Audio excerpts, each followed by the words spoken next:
passed away, I went into the studio because that was always a comfortable place for me. It was a place where Jared worked. It's where he made his final pots.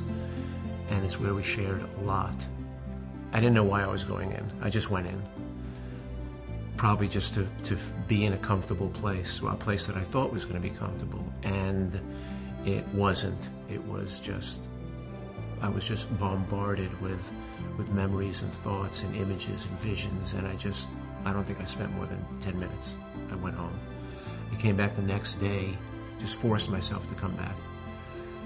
And I just looked around. I spontaneously took some clay, sat at my wheel, and made a tea bowl. That was the first chawan, or the first authentic tea bowl that I ever made. After having made hundreds of forms like this, but never having the presumption to call them a tea bowl. But Jared made them.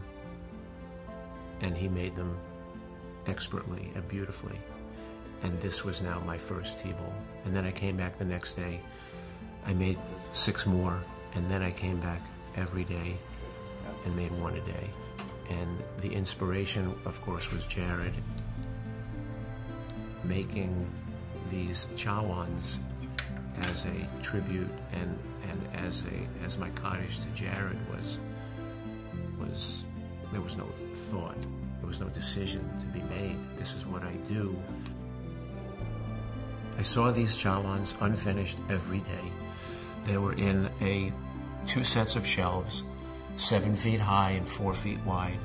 Every so often I would lift up the plastic and pick one up and hold it just to connect with it and kind of talk to it and talk to myself am I going to finish these? Am I ready to do this? And I just wasn't. And I would just put it back on the shelf with the others. It was just me and the chawan just speaking every day until they spoke to me and said, you know, it's time.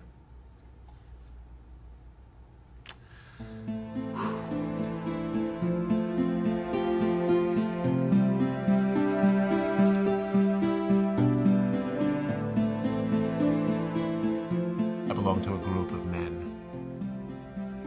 and we share the common bond of having had children that have passed away. And that's what brought us together. It's called Fathers Forever.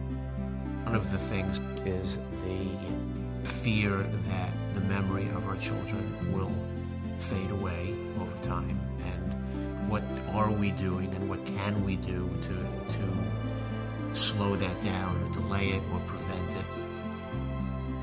18 months ago, the uncertainty vanished and a vision began to present itself. It was then that I committed myself to assembling what we are in the midst of now. I asked myself, is this exhibition to be about me, about Jared?